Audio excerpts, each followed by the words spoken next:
remarks. I'm surprised. First, let's thank Team Bloomberg for really coming into Akron and coming into Bounce to highlight some of the great things that are going around in the city and been going on for a while. So thank you to the team. And how about the Team Bounce, who really did an excellent job. Really an awesome job. Thank you. Thank you all for coming tonight. Obviously, you know, this year we face a critical national election, an election that will no doubt stir the emotions on a lot of sides of the political spectrum. But it's concerning that this election has become more about personalities and not about policy, more about rhetoric and not necessarily about results. Traditional measures may show that the economy is booming, but here in the post-industrial heartland, we still struggle with some systemic issues. Enormous disparities exist along geographic, racial, and gender lines. Current policies continue to create a divided America of the haves and have-nots. But we Ohioans and other states in the Midwest, especially Akron, we are resilient. In this very building where Akron used to make tires, we now make augmented reality technology, grow microgreens, and cancer cells for advanced medical testing. The Heartland has plenty of smart, creative, forward-thinking entrepreneurs who want to stay and build something right here in the city. They can't afford 4 more years of a federal government telling them, good luck, you're on your own.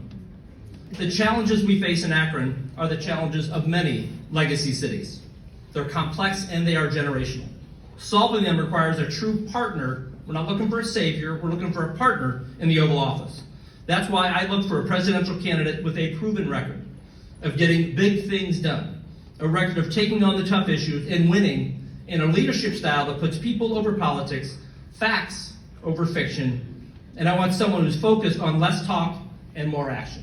And I'll share with you a quick story, and it kind of highlights how I think a lot of people are paying attention. But about 2 months ago, I got to be part of City Lab, which was in Washington, D.C., which the Philanthropy and the Aspen Institute and the Atlantic put on, and it's a lab for cities to test ideas.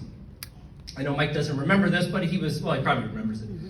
He was doing an interview with a journalist, and she had asked him, she said, you know, you put a statement out in March and you said you weren't running, and Mike said, yes, I'll stay to my statement.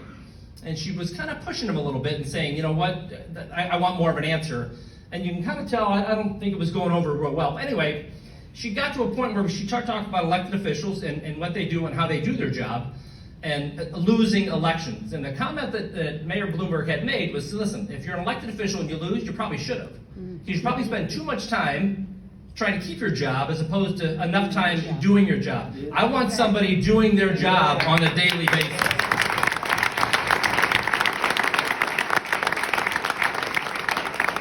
Today, I'm honored to endorse Mike Bloomberg for President of the United States. And that is a huge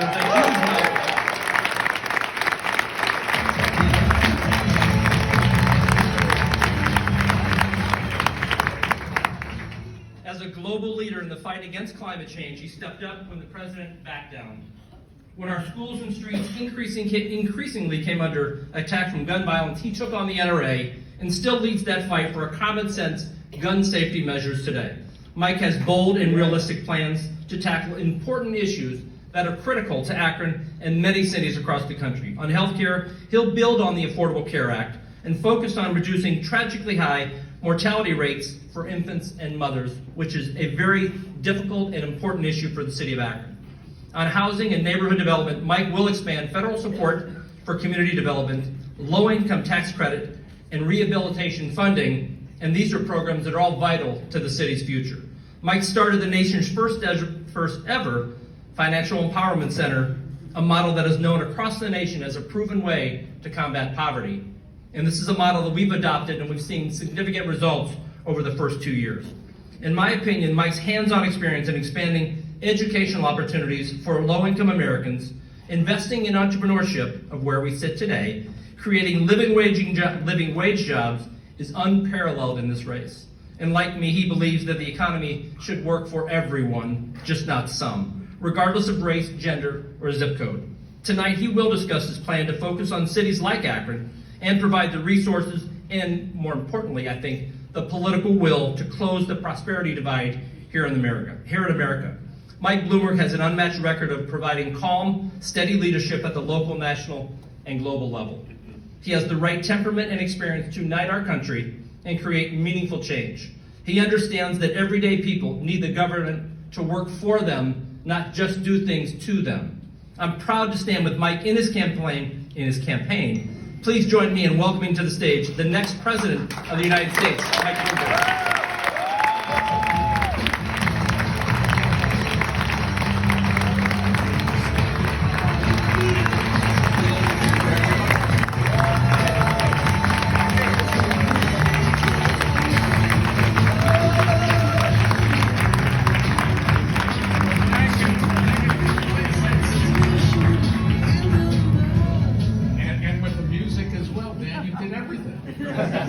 I just don't have to say anything. You've said it all, and I just want to thank everybody for coming. I'm started a quest, and I just came from a farm, a soybean farm in the coldest place. You have no idea how cold it is out there on a farm field.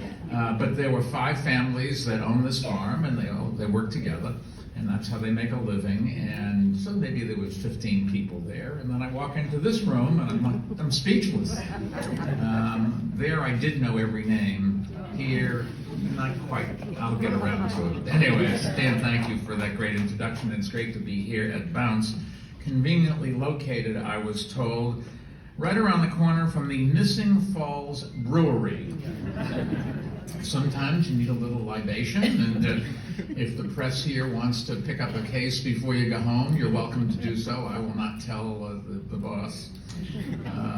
Seriously, I'm just honored to have your endorsement, and it really means a lot.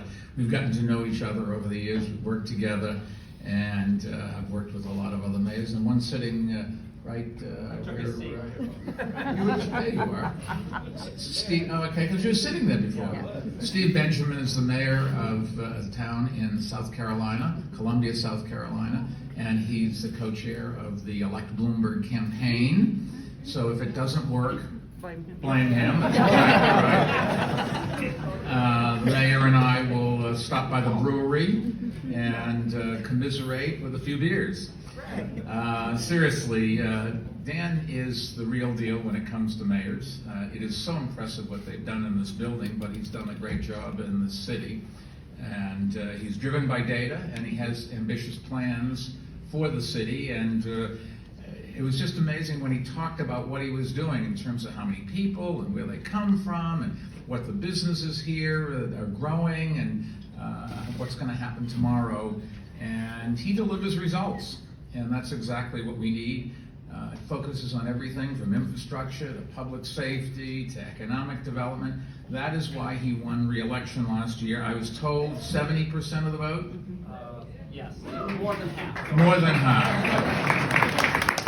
Now, I don't know what would have happened if he had run against hometown hero LeBron James, but always pick your competitor very carefully, and your predecessor and your successor. And I met your predecessor, he's here someplace. Seems like a nice guy. We said hello. Where are you? Over there. That's right. Thank you for coming. The Bounce Innovation Hub, I think, really is a great example of Mayor Horrigan's leadership and vision and willingness to just keep going even when people say it's not going to work. Earlier tonight, I did get a chance to chat with some of the people, the business leaders who are from this community, and some of the people who are working and creating businesses in this community. And it's really amazing. 60 companies have developed here, and I'm glad to say 1 in every 3 of them is a minority or woman-owned business. So we're spreading the wealth around and giving everybody an opportunity, which is just what America needs.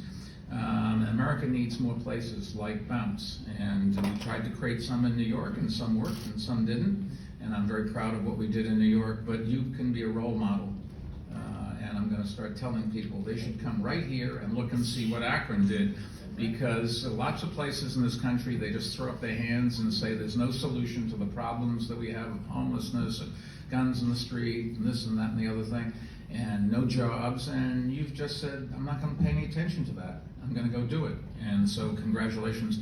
Let me have one more round of applause for your mayor.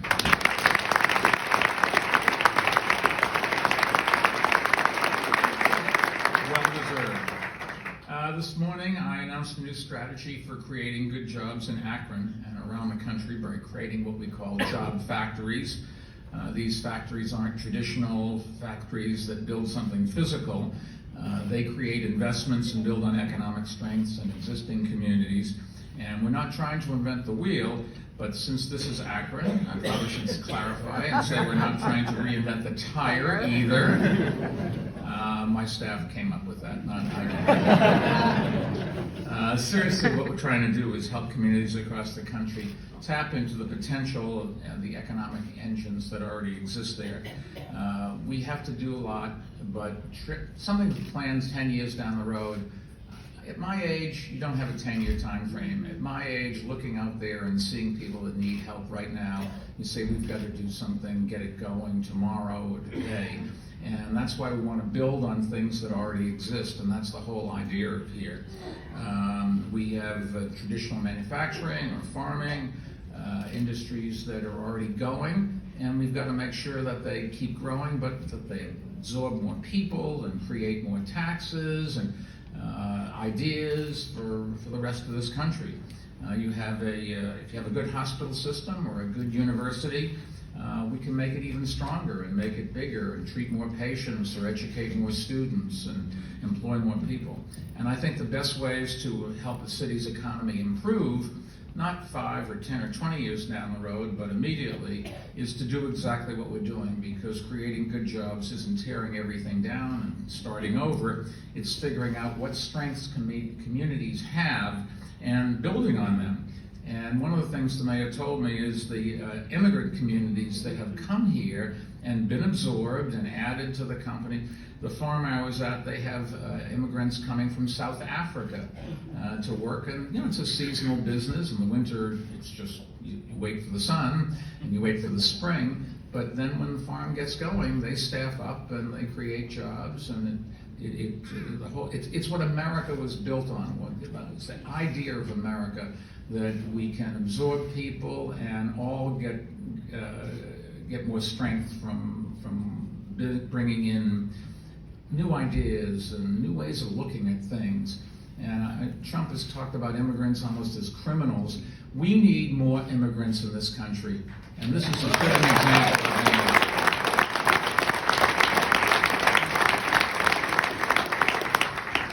They're the ones that come up with the new ideas, the new technology, and immigrants, it takes a lot to give up everything and go to the other side of the world where you don't speak the language and you don't know the food and you don't know how to behave and you don't know this, you don't know that. Those are the kind of people you want, because they have the courage and the willingness and the inquisitiveness to go out and start a new life. And it's what made America great, and it's what keeps America great. And we've just got to be so careful that we don't go in the other direction. And we need a new immigration policy in this country. We should be out there.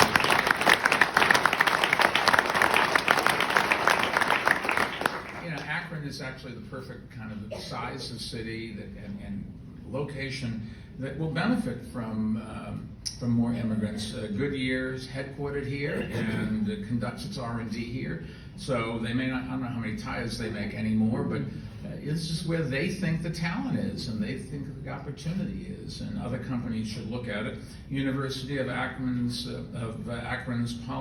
polymer science and engineering program, everybody tells me it's one of the best in the world. Well, if it's here and they're located here, why shouldn't other people come here? And you've got to go out and advertise and talk it up, and I think you have a very good spokesman. There's still people who haven't found a spot here, but if this continues to grow, they will be able to find opportunities for them and for their families. Last week I was in New York. We had a bunch of people come in, and I was talking to this woman from Toledo. She is the mother of 2 kids. Went back to school a few years ago after losing her job of 15 years at Chrysler. She spent her own money to get a master's degree, sent out 75 applications to employers. Unfortunately, she's not got one call back. Wow. Now, I met the woman. I can tell you she is smart and personable, and she had a history at Chrysler of being stable, and maybe you don't want to hire her, but to not give her an interview, there's something wrong. We've got to make sure somebody like that gets the chance to present herself. If you happen to have a network, okay, but not everybody has a network. And I look at the kids today, when I looked at my first job, I must have written 100 applications and letters. Now, one of the problems is I can't spell, so you got to be very careful, and I'd go and I'd look up every word just to make sure that I hadn't made a grammatical or a spelling mistake. And eventually I did get a job, but it took a long time. Not everybody has the time to do that. And some of my friends got jobs right away because their parents were people I'd read about in the paper. They had all sorts of contacts. But in the end, it's when you get the job, then it's up to you. And it's up to you to create and to show people that you can work together collaboratively and cooperatively and build a business and build something for yourself and your family. And I think that Akron's a great place to do it, but there's opportunity in cities this size all across the country. President Trump talks about the best economy in American history. Well, it is true that the stock market is way up, much more than anybody would have predicted, and the unemployment rate is pretty low, lower than it's ever been before. But this woman that I'm talking about and millions other like her don't get the chance to participate. And we've got to find ways that people like that can also join the workforce. We just don't want to leave anybody back.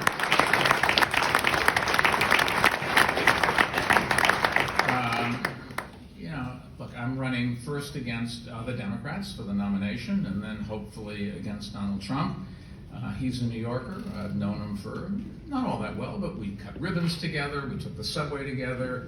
I know about him a lot.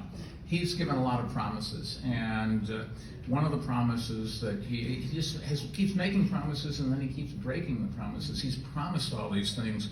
Just ask the people over in Lordstown, the farmers who've lost billions of dollars because of his tariffs and trade wars. He's hoping that the economy will sweep him into a second term. Well, let me tell you, I'm not going to let him get away with that without calling him on it. And I know something about creating jobs. My company, which I started, the best day I had was the first day. I was the only employee. Day 2, we were up to 4. Today we have 20,000 people and business in 170 different cities and 70 countries or whatever. And it's still fun, but it's not as much fun as it was at the very beginning. But I know something about creating jobs, and I know something about making promises and delivering, and I know something about sharing and not just keeping it all for yourself. Some very wise person said there's no I in the word team, and unfortunately for Donald Trump, there's no T, E, A, or M in the word team. He does have an I there, and you can't run a railroad that way. You've got to be able to include other people. I think our party needs a nominee who can fight on the economy, and that's exactly what I'll do. A lot of candidates stand up before you and say, I'm going to create great jobs. But for me, creating jobs is something that I've basically done all my adult life. And I think I can continue to do that. I think what we did in New York is very comparable to what is needed in other cities. The scale may be different and the details of the problems are different.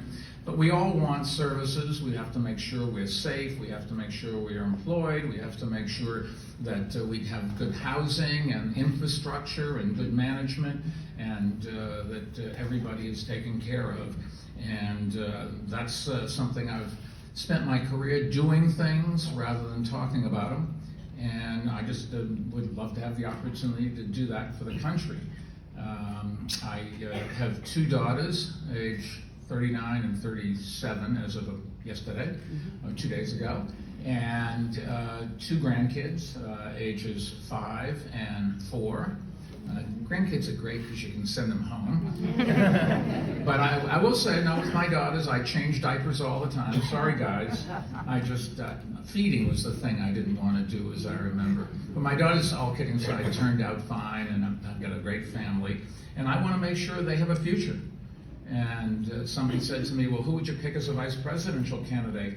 And I said, well, I don't know, but the first criteria would be, it has to be somebody that I think if I wasn't there, my daughters would live in a country with good leadership. And I think people don't think of it that way. They use it as a political thing. But ability and management skills and desire and drive and honesty are the things that really matter. And we want dignity for all of our citizens, and I'm committed to do that. I'll give Senator Brown a lot of credit for talking about the dignity of work. It's something I've talked a lot about when I was mayor. I had 12 years in City Hall, and I will say that maybe out of all those 12 years, there were 5 days maybe when I wanted to walk out and slam my fist into a lamp post. But I loved every minute of it.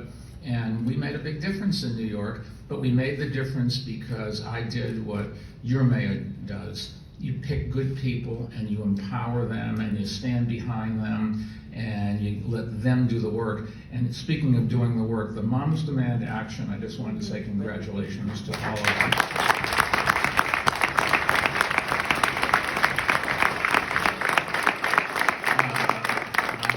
I'm a big believer that we've just got to get guns out of the hands of criminals and people with psychiatric problems. And there's probably no reason to have AK-47s in people's hands. Just a thought, okay? Let me thank Akron for being hospitable tonight, our third event of the day.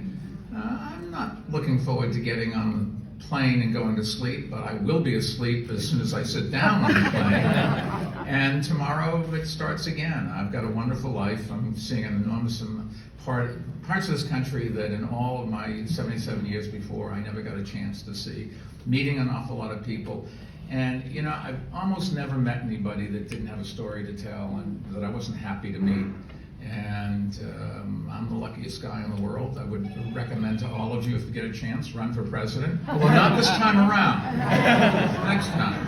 Anyways, this is going to be a very important election. We're opening an office right here in Akron. We've got a bunch of people who we think can represent us, the administration, or would-be administration.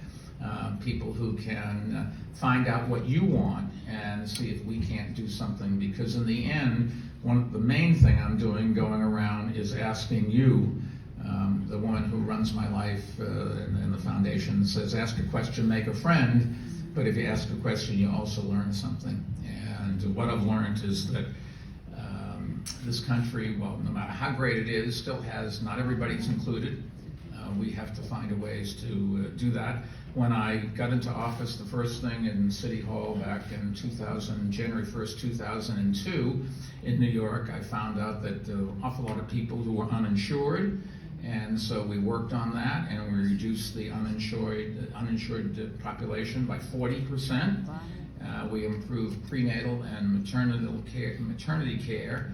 Worked very hard on both of those. Or just too many kids that if the mother had better medical care or a little more instruction, they wouldn't have the problems today that they do have. But one number that I'm most proud of, we increased life expectancy in New York City by 3 whole years. So, you know, I assume it's still going on, but if you love somebody deeply, send them to New York. They will live 3 years longer. Not everyone, but on average, they really will. When I started in the City Hall, I found also, and surprise, that our school system was failing our kids. What we did is we raised teachers' salaries by 43% over 12 years. Biggest raise. And for those of you who say, well, you know, it's a lot of money, yes, but we got something for it because the graduation rate went up by the same percentage. So you really climate change is another one of those things that I work on all the time. I'm a bug about it. I think there's really a danger of this whole world changing. You only have to look and see Australia burning and California burning and Texas having 4 feet of rain in one place in a few hours, and all along the coast, the storms that just are destroying property and really jeopardizing our way of life. We closed 299 out of 530 coal-fired power plants in this country so far. We reduced greenhouse gases by something like 14%. And we've got to get other countries to do it as well, but at least we're a role model, we're doing it, and whatever we reduce, we're helping us as well. Maybe it's not enough, you can't do it by yourself, but we're going in the right direction. I was elected right after 9/11, 7 weeks later, I think it was, after 9/11. And at that time in New York City, everybody thought that people were going to leave the city and there was no hope for our economy and it was the end of the world. And it was a terrible tragedy with 3,000 people dying, and many of whom, particularly firefighters and police officers, I went and gave eulogies for. And I just can't tell you, you don't get hardened to this after. You still look down at the parents sitting there and their son or daughter next to them in a coffin, and it tears your heart out, and you say, we just got to make sure something like that doesn't happen again. But people did come together. We had great help from other New Yorkers, from people across this country, and even from people around the world. They came and we pulled everybody together, and in the next 12 years we created something like 500,000 new jobs and 175,000 new units of affordable housing. We reduced street homelessness, which is a real problem in the bigger cities, something like 30%. And the city came out safer and stronger than ever. And I think people who, if any of you have relatives there, I'll assume they would say that our administration did a good job with everybody else. It wasn't me, it was the people that I pulled together. And that's one of the problems we have with this administration in Washington, is it's not about pulling people together and delegating and letting the new ideas come up and creating. And what I'm all about, I'm not the smartest guy in the world. I think I can outwork anybody else, but 24/7, you're not going to do more than that, so I'll at least try. But what I do very well is pulling people and giving them the authority to come up with new ideas and go ahead and get things done. And that's what I'm about, doing things. I know that New York is not the only city in the country. It's not America. But a lot of the things that we worked on are transferable. At least the ideas, it's just scale and how you deliver the service. But it's having people that really care and being inclusive and honest and innovative. And I was very proud of what we did, but I think you can make this whole country be more. It's not fair to say we're not proud of our country, but we could be more proud of our country. We don't do everything well, and we never will, but we can certainly do a lot of things better and include more people. So my pitch, I guess, is that if you want health insurance for everyone, if you want to combat inequality with fairer taxes and better jobs, if you want to share my belief in opportunity for all, if you support commitment to quality education in this country for everybody, and that's the solution to so many of our problems. If you want to clean out the White House, clean out the Oval Office.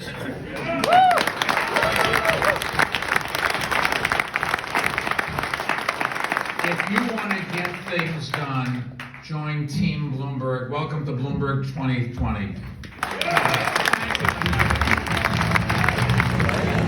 Represents a lot of Drive and Red.